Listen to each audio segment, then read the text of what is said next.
Alrighty, hey, what is up you guys? It's Simon. Welcome back to my channel. So for today's video, we are finally getting into doing that draw with me video. But a little twist, this is actually going to be in real time, so obviously we're in quarantine right now, so there's gonna be noises. There are people in my home, not right now, but eventually they will come into my home probably at some point whilst I'm filming this video. So if y'all hear any additional noises or creaks or animals or people talking, I'm so sorry. I'm still a beginner when it comes to editing as far as that goes, so I might not be able to cut that stuff out. But also, I just want to let you guys know that because I'm actually answering just random questions for you guys during this video, I might ramble a lot and not draw sometimes because I'm very bad at drawing and talking at the same time, but I want to get better at doing that, which is why we are filming this video. So I'm going to do some warm-up sketches before we get into the actual illustration and start answering your questions. So the first question I have is from Amino, and someone named Vibe asks, why did you become a YouTuber in the first place? So I've talked a little bit about this in my nightmare coworker story time in the grocery store that I was working at. I just was not in a very good working environment, and also as somebody with anxiety, especially social anxiety, it was very hard for me to work in an environment where, one, I couldn't be creative, and two, I was constantly around something that made me anxious at all times. And also it was just like this combination of like, okay, I've been working for a year and I'm kind of like not really even getting anywhere, because originally I'd started working at that store so that I could save enough money to buy a car, and I had almost enough money, but I wasn't really making like enough money to sustain myself, if that makes sense. I went and got a job right out of high school because I actually could not afford college, and I was a little bit stupid and I didn't really think about loans and things like that. And also, if you don't want to go to college, that's totally your thing. College is like totally a good thing, but I personally did not go to college because I couldn't afford it, and I've been out of school for I think like 2 or so years, and I haven't really seen any negative drawbacks as far as not going to college goes. Obviously, I have a lot of people in my family. I got pretty hounded at first to go to college when I first got out of high school. But obviously I was like, oh, I'm gonna get a job so that I can drive, so that I can afford it, so that I can even get to college if I can afford it, because I couldn't drive at the time. I didn't have a license. I still don't have a license because I don't know how to drive. But basically, yeah, it was this combination of life things and my own personal anxiety and things like that. I originally started doing YouTube just for fun. Until, you know, I had that really, really just huge, insane panic attack. And then, ironically, after that, my Instagram started kind of to go up a little bit. I was starting to, you know, get a lot of people commenting on my posts, like a lot of engagement, and I was like, I could do something with this, maybe. I'd always wanted to be an artist, but I was always of the belief that my art wasn't good enough to sustain myself. And so yeah, once I started seeing like that growth and things like that, I was like, I could start taking this more seriously. And so my YouTube channel kind of became less of a hobby, I'd say, and more of like a goal, if that makes sense. I really wanted to make something out of my YouTube channel. It is still like fun for me to do, obviously, but like it's also, I do consider my YouTube channel to be like work and things like that. So yeah, I decided to become a YouTuber because I felt like it was more fun and more comfortable just for me as a human and as a person to do that. So that's what I'm doing, and it's been going pretty good, especially towards the beginning of this year. You guys really just like started jumping on the channel, and that was really shocking to me, I guess, because I was growing so slowly, and then all of a sudden it's like, oh, you've gained almost 150 subscribers this month, and I was like, what? Wait, where? Why?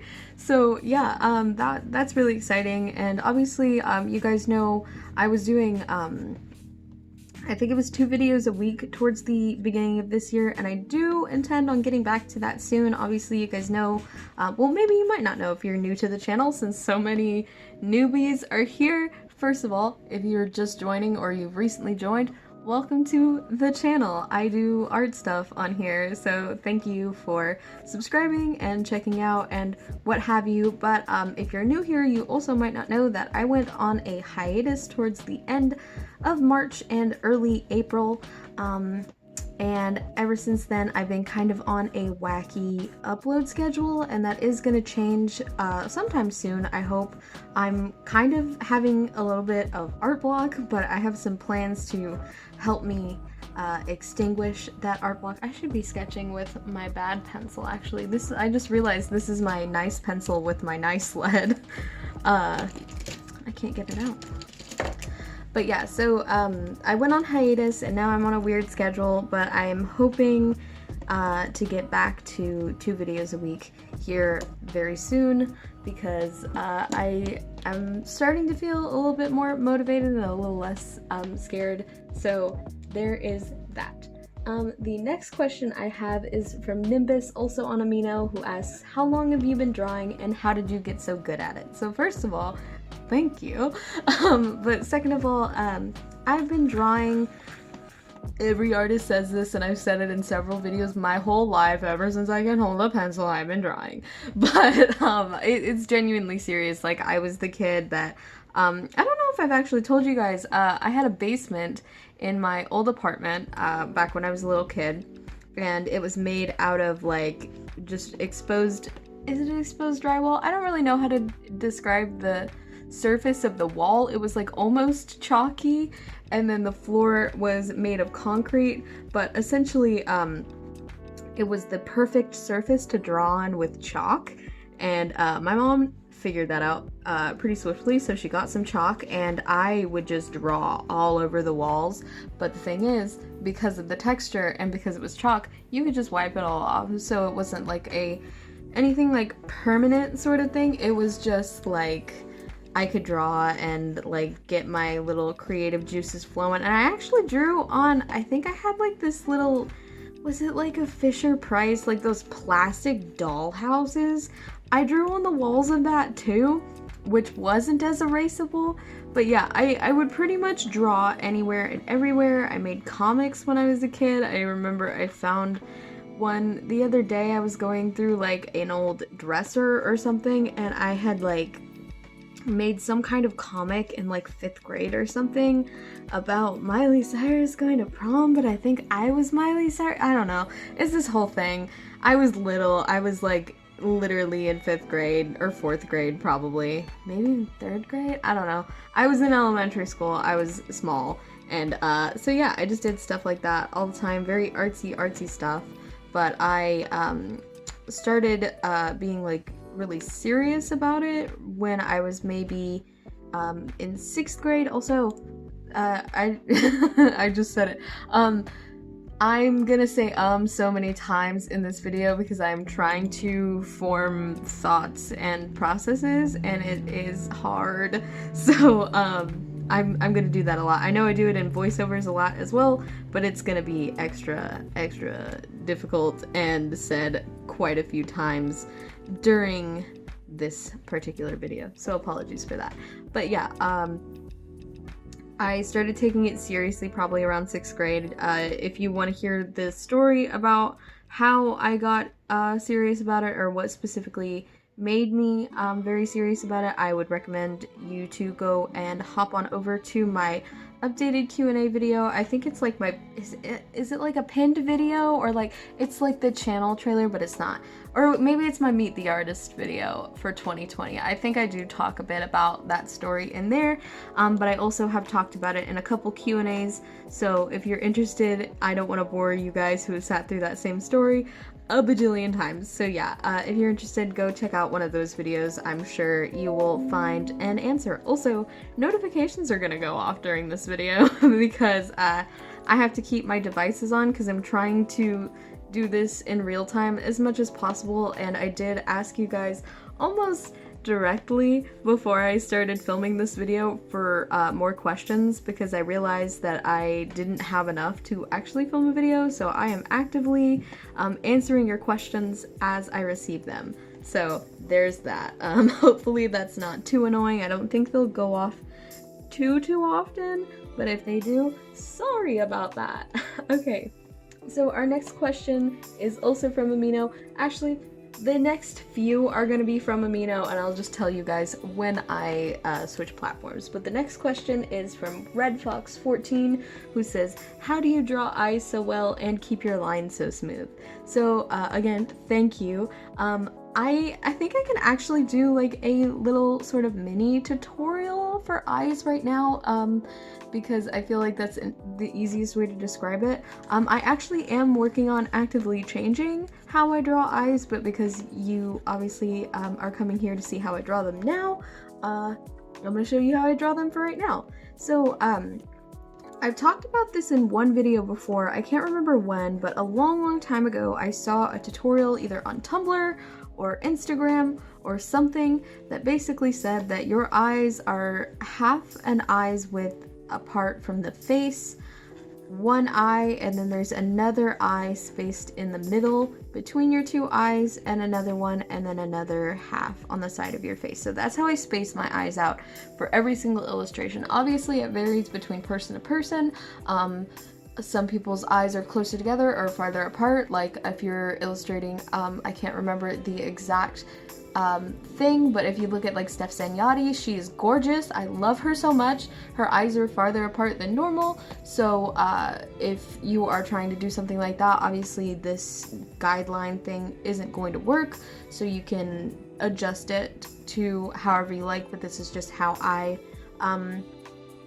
space out my proportions so that I can even out the rest of the face, because, you know, obviously you go down the center of the eye and there's the corner of the mouth, and then the edge is the edge of the nose and all that. So yeah, but anyway, once I've got everything spaced, I just kind of like draw an eyelid, and it really depends on the shape of the eye as well. If you're going to be doing something monolided, or if you're going to be changing the expression as well, it really depends on where you place the eyelid. But if you're just drawing like a normal double-lidded open eye kind of front-facing thing, then I just kind of decide, you know, what shape do I want? Do I want it to be like really angular or really almondy? I don't really know all the terms because I really just I'll either look at references or I will just, you know, draw. I'll let my hand do the work. I don't think about illustrations too much as I'm doing them, and then I kind of change them to fit. This doesn't make any sense, but essentially I just kind of vibe, and I will follow the curve of the circle that I made. Sometimes I'll make them wider, sometimes I'll make them smaller. It depends on what I want to do. I'll just follow that curve, and then I start at the edge and I kind of make a little circly shape for the tear duct, and then usually it's either very round or very straight here. I did it straight here, but I'm trying to round it out here. I don't know why. So I make either a straight line or a curved line, and it can be, again, as big or as small as you like. And then I either end this here at a round point or at a straight point, which is what I did over here. And sometimes I'll add a little sketch for the waterline. I don't always include the waterline, like you can see in both of these that I actually didn't include it. So I sometimes do that. It kind of depends on when I'm sketching, how messy it looks. If it looks like there's already a tear duct there, then I kind of embrace that in the sketch, especially because with this pencil, particularly with this Pentel lead that I've told you guys is the bane of my existence, it doesn't erase very well. So I do try to embrace as many lines as I possibly can, so that way I don't have to worry about erasing them. So yeah, there's that. And then sometimes, depending on how I'm feeling or the expression of the character, I will add little eye bags underneath. I don't do this for everyone. I did it sort of on the outside of this one. I do that sometimes as well. This one doesn't have any at all. It kind of just depends on what you're doing. And then I just draw, you know, the iris, I think. I don't know any of the terms off the top of my head. I think this is the iris, and obviously this will change, but if you're just drawing somebody from the front, there you go. I usually try not to draw a full circle, even though they do be full circles if you look at somebody's eyes, if their eyes are wide open like that. But yeah, I try to conform the circle to the eyelid, because if you look at an eye, like, unless they're looking like super wide-eyed like this, you're not gonna see the whole iris. Like, again, unless they're like shocked or scared or something that's gonna have their eyes just like as wide as possibly can be. If you're looking at a person who's just sitting comfortably, their eye is usually, you know, their eyelid is covering the iris. And then the pupils kind of vary between what I'm doing. Sometimes I'll do it like this, but sometimes when I'm doodling, lead broke. I end up making my pupils like white. Like sometimes I'll do one of the, why this lead? It's so soft. That's one of the reasons I hate it. So yeah, I'll do one of these. I'll make the iris a solid color, and I'll leave the pupil white, and I actually won't highlight it when I do this. And then with highlights, you just kind of got to keep in mind, everybody says this, just keep in mind a light source. They're always going to be in the same direction. You're never going to see a pair of eyes unless you have like a crazy weird light source where one eye is, you know, like, let's get the iris on there. You're never going to see something where one highlight is on this side and one highlight is on this side. That's just not natural. Your light, the light from whatever source is going to be hitting you in the exact same direction, so the light is going to bounce in the exact same direction. Also, another thing, I don't always draw my pupils super dark. Sometimes I do them black, sometimes I will just take a darker color than the iris, and as long as it's like enough of a contrast, I will use that rather than a really harsh black. But sometimes if I'm doing like eyes that are brown, or sometimes even green, depending on how dark the iris is, I will just end up using black. That way there's enough contrast between the two colors so you can tell like, hey, they aren't dead. So yeah, but that is my very short eye tutorial, and this is kind of terrifying. Yeah, sorry if that was confusing. I hope that helped you a little bit. As for smooth lines, I'm assuming you're referring to my Procreate illustrations, because as y'all can see from this little doodle, I'm actually going to stand up because I'm filming with a new phone. I don't know what you guys can see and what you can't. So yeah, this little doodle up in the corner obviously has very messy lines, even the straight like little teeny tiny chair legs. I'm so bad at keeping my hands steady when I am using fine liners. I'm trying to work on it, but it's definitely something that's a struggle with me, especially because I just don't, my hands aren't like the most steady and calm, because I'm not a steady and calm person. I'm very hyperactive. So as soon as I sit down and I get myself convinced like, okay, it's time to do a line, you have to sit still, I can't. It's really hard, and so I'm already like psyched myself out and I can't like draw a straight smooth line. I try, and sometimes I succeed. Like with that Kyle, I held my breath. I don't know if you guys know what I'm talking about, but if you've been on Amino, or if you have been a part of my Instagram, you will have seen I did like a Stick of Truth version of Kyle from South Park, and I held my breath as I was lining that piece because I did not want to mess it up. I was so proud of it, and I was like, if you mess this up, it's over. You can never draw again. So yeah, holding your breath is a good method for traditional work, but don't do that for too long for obvious reasons. As far as my digital work goes, I cheat. Stabilizers, buddy. I really like actually Procreate's built-in like pre-made brush. If you go to the inking section, I always, unless I am doing text, am using the studio pen because it has just such a nice glide. I do kind of not like that there's a little bit of like blurriness going on, if that makes sense. If anybody knows how to increase the resolution of that brush, I would love to hear it, because I always feel like there's a little bit of fuzziness going on when I use it. But it does get the job done, and it does end up looking smooth if I zoom out. It's just as I'm working with it, especially if I zoom into small areas, it do be looking kind of fuzzy, and that does get on my nerves. But for the most part, it is a really good brush, and I do enjoy it.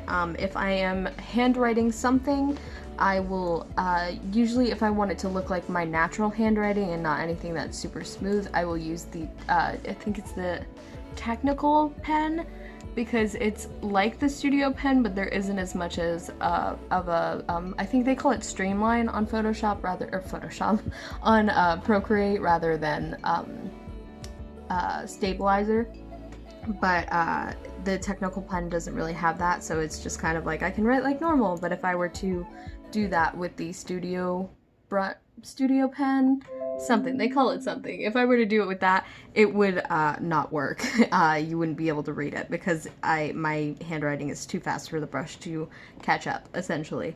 So yeah, if I am using something like that. But if I'm doing my thumbnails, actually, I use two brushes from the calligraphy set. It is the brush pen, or it's not the brush pen, what is it called?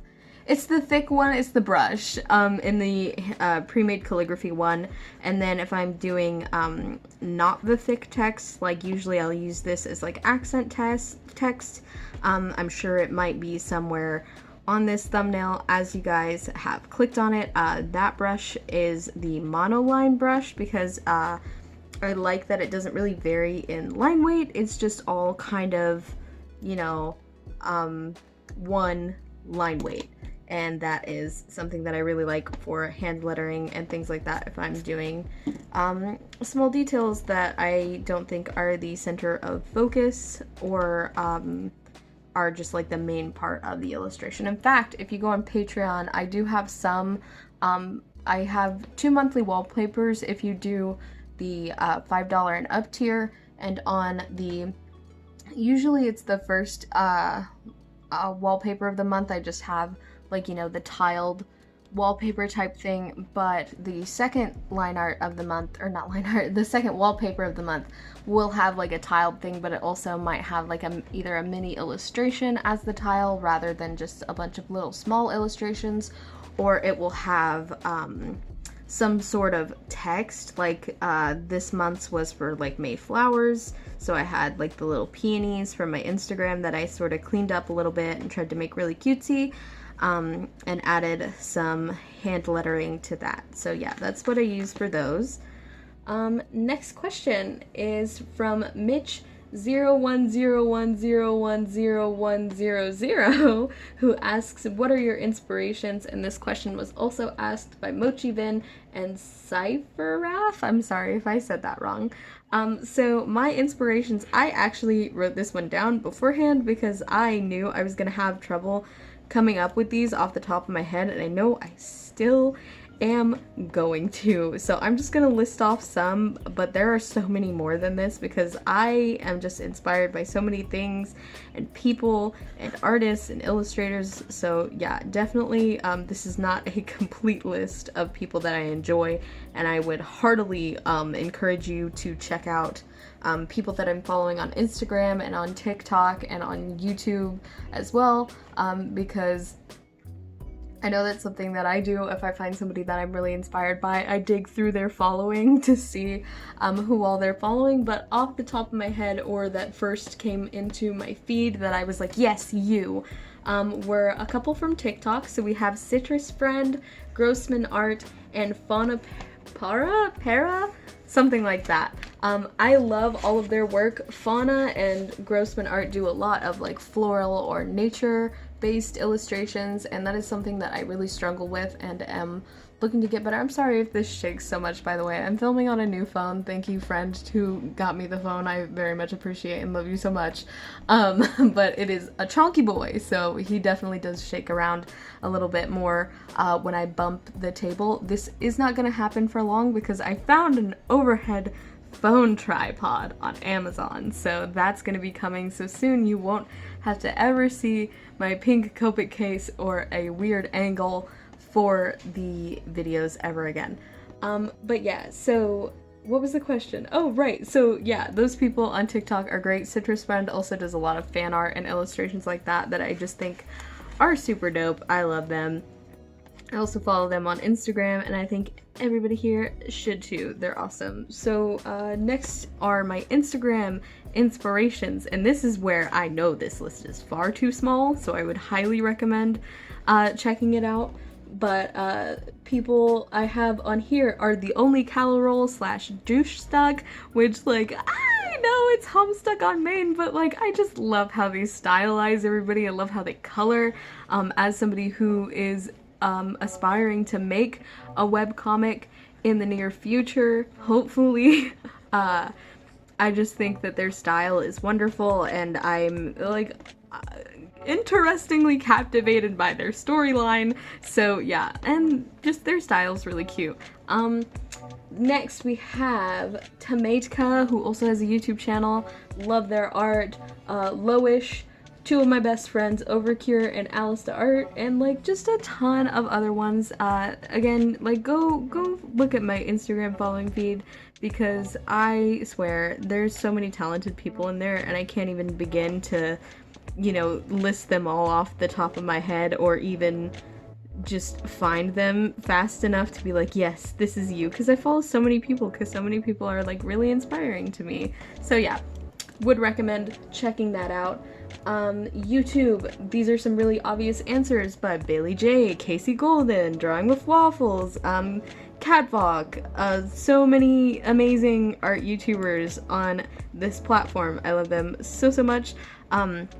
There are also some new ones. There's some girl named Emily, and it's really bothering me because I can't remember her name and I can't find her in my feed, but she does like really pastel thumbnails, and she does a lot of Disney prints and stuff like that, and she's so cute, and I love her and her little baby. They're amazing.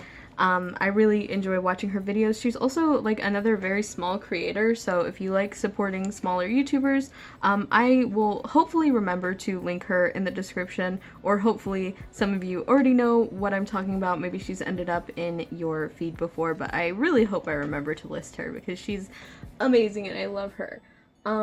There's also I'm a Wonder, Naughty Axel, Apple Cheeks, Catnip, Furry Little Peach, and amazing so many other illustrators.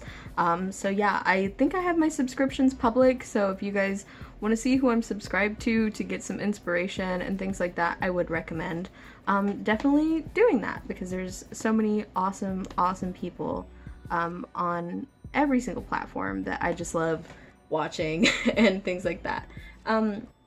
Mochi Ben also asked, do you have anything that gets your motivation up? And the long answer is very long, but the short answer is yes. So basically, to make things very long, I'm sorry if this video is literally like incredibly long, but essentially things that kind of get me motivated are definitely like kind of like silly things like candles and bubble baths and things like that. I know it doesn't sound like it makes sense or like it would motivate a person, but if I have like a really good smelling candle, like you guys saw in the intro, that hazelnut cream mainstays candle, it's the best thing ever. It smells like pure fall in a candle, and I love it so much. It's really good, and it just gets me in a really good mood, and I create I create better when I am in a really good mood. So things that just help lift my spirits up and things like that make me a lot more motivated. I would also suggest if you're going through what I'm going through right now, ironically not on camera, I have not been able to draw. Let me go through this sketchbook a little bit while I talk to you guys. I have been going through the worst art block in my entire life. I literally can't even get through an entire head before I stop, and I'm like, all right, I can't, I'm frustrated. This is not, I don't like it. So if I'm going through a super bad art block, what I like to do is I like to do a redraw. So you guys just saw very recently over on my Instagram, I redrew the first ever thing that I drew on Procreate because I knew I'd come a long way with the program. I'm finally starting to find some brushes that I really enjoy. I don't know where I found them. I think they were on Dropbox somewhere, but I found some brushes that are just like Sai. I know I've said this before, but these ones are just like Sai, and they are amazing. I'm obsessed with them. I'm using them finally to paint. I feel like I haven't painted digitally in a really, really long time, and I'm currently working on just like, I don't want to say it's like a project, but an illustration. It's a painting, and I haven't genuinely blended and painted anything in a long time. I've started and stopped things, but I have not fully painted anything in ages. So finally getting to do that was very satisfying. It made me really happy. So yeah, just, you know, doing stuff like that, redraws, watching vlogs, YouTube videos, or just getting stuff in your environment. Like I just bought this little baby blue mat. I was gonna do a desk makeover video because I did finally clean off my horrific desk, but the footage was just not good. I didn't get the angle right. I was filming by myself, so it did look really strange, and I was like, this ain't it, buddy. So but yeah, I just kind of purchased some things for my environment or some things for my mental health that I thought would seriously help me get back in a better mind state, especially with this quarantine going on and things like that. Everything's just kind of we're in a weird state in the world right now. So getting things that make you feel good and make you feel happy are definitely the best way to go in order to get motivated. Oh, something I forgot to mention in the eye tutorial, eyelashes. Sometimes I add 2 little bottom lashes, sometimes 3, sometimes a bajillion. It depends on how I'm feeling. Again, I think the little eyelashes are part of why I want to change my style a little bit, because I do want to start adding more, I guess. Right now it's looking okay, but on a lot of my digital illustrations that I've been doing, it's just looking kind of funny. I can't really get the angling of everything right, and it's been just sort of frustrating for me. But yeah, if you want to stay motivated, do things that make you happy, even if it isn't necessarily art, and eventually you will get in the mood to start making art again, and it'll feel a little bit better. Hopefully. I hope so. So the next question I have is from Facebook, and it is from another YouTuber actually. Her name is Puppy Paws here on YouTube, and she asks, what markers do you use? Are they brush tip, alcohol, or water-based? So it varies from illustration to illustration. Generally, obviously, you guys know I'm obsessed with Copic markers. You're currently sat on top of my old Copic marker case that I literally genuinely grew out of. I could not fit my markers in it anymore, so my husband built me a new one. I love Copics. I'm not sponsored. Somebody thought I was sponsored by Copic on my, was it my Blick or Big? I think it was my Blick review video. Somebody thought I was sponsored by Copic. I wish I was sponsored. Not, I just genuinely love them. I've been using them since I was 10 years old. I remember vividly the first set I ever got was, it was the only thing I wanted for my birthday. I think I was 10, maybe 11 years old, and I asked for the Copic 72 set A and the skin set, and I got it because it was, you know, it was the only thing I wanted. So I think my mom was just like, you know what, you just link me to the site, or you come and order it, and that's it, that's your birthday, happy birthday. And I was like, yes, it was the best thing ever. And I remember the first thing I ever did was, I used to do this thing where I would not trace, I would just like stare at an image. I don't know if I've ever said this before. I would just like stare and not even heavily reference. I would just look at it and copy the drawing word for word, line for line, just from my head. I would stare at it and I would erase a million times and just try to make it look as clean as possible. I know I did some fan art for K-On! Because again, it was just it was essentially a screen cap redraw, but in the exact style as the screen cap. So I did that with K-On, but I remember the first thing I ever colored in with my Copic markers was a little drawing that I did on copy paper, because I didn't know better yet, of Seal Phantom Hive. So any Black Butler stands in here, I did that for you. But yeah. So I do generally use Copic markers. I'm hoping to get some more Ohuhu markers very soon. I finally had the budget to get the skin tone set, and then it sold out. So once that gets back in stock, I definitely will do an updated review, because one thing that I actually specifically remember from my review is saying, why are all the skin tones orange? I would really like something that's not orange. So now that they have a skin tone set, I want to give Ohuhu a second chance, because their quality is amazing. They are really good brushes. They're very cheap for the price. They're just, honestly, they're really good. And I want to get my hands on some Ohuhu markers, but unfortunately I cannot right now. But yeah, those are both alcohol-based and brush tip. Never in my life will I ever purchase a bullet nib. I can't. I could not imagine. I admire artists who can tolerate working with a brush tip, but I just cannot. Or not a brush tip, I work with a brush tip. I admire wow. See, this is how my voiceovers go, and then I have to restart. But I really admire artists who can handle using a bullet nib or even a chisel nib. Maybe their brushes don't, I know there are some that don't have anything other than the chisel nib, so that's really impressive. I personally could not stand that. I will not, and I don't see myself reviewing anything that's bullet nib anytime soon, other than, you know, the Sharpie type markers, things like that, because I do feel like the fine point helps. And I'm sure, I know like bullet nibs have a fine point, but they're also very tiny and small, and with Sharpies you can just kind of lay them on your side similar to how you would with a pencil, and get a bigger thing. I'm gonna finally go on to the actual illustration that I wanted to do for today, because we are quickly running out of questions. I think I only have one more, and I did this whole video with warm-up, so I'm gonna get started on this.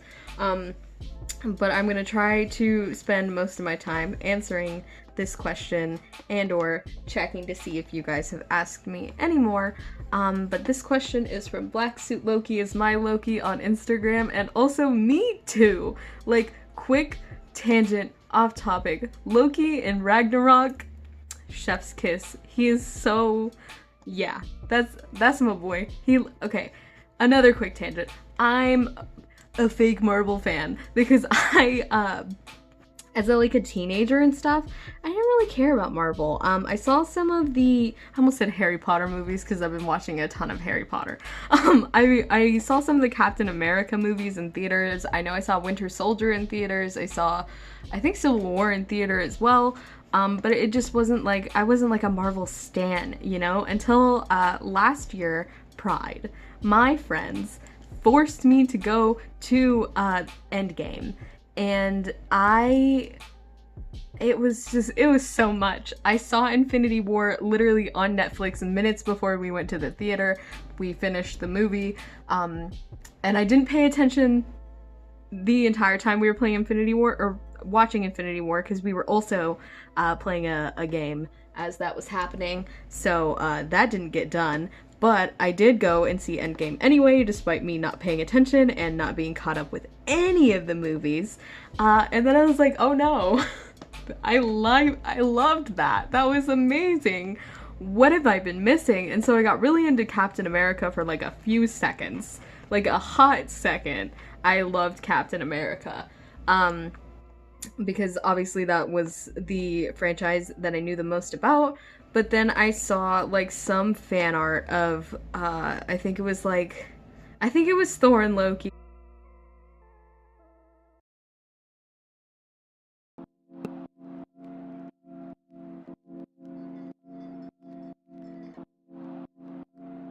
I was like, wait, this is really good. I really love that. So, quick water break. So I I was of the impression that my room was disgusting and horrible, and I needed to completely, you know, clean up the entire thing. And so I was like, what better thing to have on in the background than all the Thor movies that I haven't seen? So then I watched every single Thor movie, and I loved it. I loved them. And so I got really into Marvel, and oh yeah, I was about to say I don't remember why I asked this, but then I remember it was because your username. So thank you for giving me a moment to ramble about how much I love Loki, because he really do be kind of cute though. So yeah, there's that. But to answer your question, basically my advice to people who are looking to start digital art, oh, I didn't even say the question. It was advice for people who want to start digital art and have no money. So, to answer your question, actually, finally, my recommendation would be to start with what you have. Genuinely, your phone is a greater tool than you might think it to be. I think if you have either iPhone or Android, I think it's cross-platform. Ibis Paint X. I have done a video on it. I do intend to do, a second video on it here in the near future, where I go more into the painting aspect of it, because I really did just a sketch of, ironically, Thor and Loki in that video, and I do intend to do more of like a finished, completed illustration that sort of, and I also heard that there's new brushes and stuff that I haven't seen yet. So yeah, basically I just need to revisit it, and I will be doing that very soon. But Ibis Paint X is a free app. If you already have a cell phone, that's your best bet, just getting started with things you already have. If you have the slightest, teensiest bit of budget, the smallest ever, I've mentioned a Huion tablet that was $60 when I purchased it. It is now $30 on Amazon, maybe $40, I think, but it is the Huion H640p, something like that. It's $30 on Amazon. If you have the teeniest bit of budget, I would recommend purchasing that tablet. It's just a flat screen tablet. It's about yay big. It is kind of small. It does have a little bit of a learning curve when it comes to getting used to how tiny the surface area of the actual tablet is, and it's not a screen tablet, so you're not going to get anything like what you would with an iPad Pro or anything like that, but those things are hella expensive. Trust me, when I bought mine, I literally, like, it was not a nice day for my bank account. It was very sad. So yeah, I would recommend just getting like a flat tablet, something like that you can get for very cheap, because they will get you, you know, some similar results. You know, you don't have to have a screen tablet to make the prettiest illustration in the entire world. There are people who literally exclusively use MS Paint and a mouse. Those people are insane. I admire them so much, similar to how I admire bullet nib users, but like, you can definitely get some really high quality illustrations with not the most expensive supplies in the entire world. It literally just takes a little bit of research. So yeah, other programs I would recommend if you are using either a cell phone or a flat tablet. Medibang is available for both desktop and for iPad. I do have the iPad review of it. I'm still learning that program, obviously, because especially now with the Procreate animation feature, I just am genuinely using Procreate more often for a lot of different reasons, but I still think Medibang is an excellent program. It is also, again, free. You can use it on, I don't know if you can use it on your phone. I think you can. If you have a phone with Medibang on it, let me know. If you can't, also let me know. That way I can help recommend to you guys in a future video. But to my knowledge, you can maybe get it on a phone. I don't know. But it is definitely available for any tablet. I think it's on Android and on the App Store, so you don't have to worry about, like, if you have a Samsung tablet already per se, you could use it on there. But yeah, oh, also, I'm getting a reference image. I'm not just drawing this from my brain. This is on my Pinterest page. I have a pose board. I think it's just called like pose references or something, and this is in there. This really cute pink-haired girl, and I love her. She's adorable. So yeah, I'm trying to combine 2 reference images here in a second, but this is basically what this is. I probably won't get to finishing this illustration, so if you want to see the finished version, definitely go check out my Instagram. It will be up on there for you guys to see, or I might insert it at the end of this video if I remember to do that whilst I'm editing. But yeah, so Medibang is available on both platforms if you're using hopefully your phone or if you're using desktop. If you are on, I'm just gonna go desktop and then phone, that way I don't talk in circles. But if you're using a desktop, I would recommend Paintool Sai. There are ways to get it for free, although I would not recommend it because it is not technically supposed to be free, let's put it that way. And so you can end up with a fat virus. I absolutely slaughtered my poor desktop. It still runs, but it's very slow because I downloaded Paintool Sai 2 on it and got a virus. So definitely be careful with stuff like that. But Paintool Sai 2 in general is just a very nice program, so I would still recommend it. If you're looking for exclusively free programs, there are things like GIMP, I think. I haven't used GIMP in a while, but it was pretty, like, you know, basic. It let you do what you needed to do. So there's GIMP, there's Fire Alpaca I've actually used, and I genuinely enjoy some of the brushes they have on there. They have like these stamp brushes with funny faces like they did on Medibang when I did that video, and I was like, oh my god, the cats! They have stuff like that I think is really cool. Also, Krita. My husband uses Krita, and it actually has like an autosave feature, which I think is super cool. It's kind of similar to Paintool Sai 2 in that aspect, because Paintool Sai has like a recovery feature or something to that effect. But yeah, Krita has like an autosave feature. It's very similar in layout to Photoshop, I would say. If you want to see some good Krita tutorials, I would definitely recommend Sarah Tepes on YouTube. She's used Krita almost as long as I've been subscribed to her, so she does have some tutorials for, you know, her brush settings and how to change stuff and all that. Just everything that is good about Krita, she has covered at some point, or done some sort of demo to, you know, help people navigate the program. So I would recommend checking that out. But yeah, that's pretty much it for desktop that I can think of. There's also phone apps, tablet apps, what have you, if you already have one of these. If you don't, then like I said, look into getting like a flat screen tablet or something like that. But most people these days already have a cell phone. So if you are one of those people, then I would recommend checking out the following apps. So I know for cell phone, Ibis Paint X. I think Autodesk Sketchbook is also available on your cell phone, but the biggest one, again, I'm gonna say it over and over and over again, Ibis Paint X, because I have genuine experience with using it on my phone. I bought a very cheap stylus, I guess you can call it. That's not where her hand should go. I bought a cheap stylus that is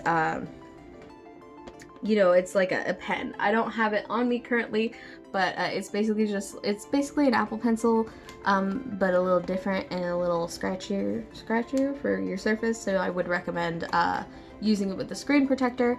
But it's basically just a Bluetooth stylus, and it has a fine point, so you can get easier stuff than with those like weird spongy finger ones.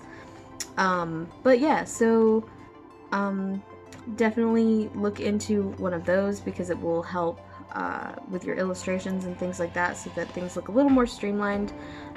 You can also use your finger. I have seen artists on TikTok, even with iPad Pros, using their fingers. It's crazy. I don't get how you guys can steady your hand or get those fine lines or anything like that, but they're out here doing it, and I admire that. So yeah, you can try to use your finger. You might be able to get something really cool that way. And yeah, there's like a speed paint feature on Ibis Paint, so if you want like some examples of things you can do, obviously I'm not like an Ibis Paint expert, but if you scroll way back into my Instagram, I do have some speed paints. There's one of like a little cat boy, a couple of Simon and Ralph that I did just way back on my Instagram feed that will kind of show you guys a little bit what that program could do. But again, it is a free program, and it is supposedly gone through some updates since I've last used it, so it has even more features than before, and it's just really amazing. So if none of that sounds good, I would recommend that just, you know, do your research, try and find something that works best for either your style or what you're most comfortable with, or however your budget may be. But yeah, there's some good, amazing free alternatives out there for you to look at. I would just recommend looking through a bunch of YouTube videos, and hopefully this and any of those will help you find something that works for you. So yeah, that is just about it for this video, you guys. I'm gonna go through Instagram really quick and see if you guys have left me any more questions. I don't think so. Let me see. Yep, no more questions. So I hope this video was very informative. I'm sorry if it was a million years long, and also that we didn't quite get to the illustration. I got a little bit carried away with the warm-ups, but I'm also noticing that I'm kind of getting through my art block, so that's really helpful. So thank you for assisting me with that, and also for sending me questions. I really love doing stuff like this. I love interacting with you guys. So if you guys can think of any like sort of interactive videos, whether it's maybe like answering your assumptions, or like it's on the tip of my tongue. What is it called? I can't remember. That's gonna drive me insane. Any sort of interactive videos that let me talk to you guys, or let you send me stuff so that I can answer you, hopefully. I would love to see, or just, you know, any videos in general. If there's anything you want to see me do, whether it's a challenge or an art supply you want to see me try, please leave that down in the comments below, and I would be happy to do something with that.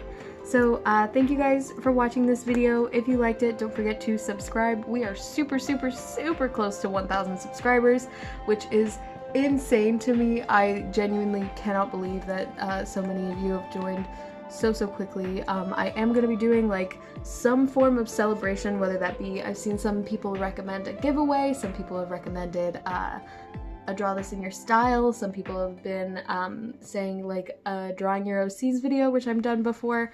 I'm sort of leaning towards like a draw this in your style, and then the winners of the draw this in your style will either receive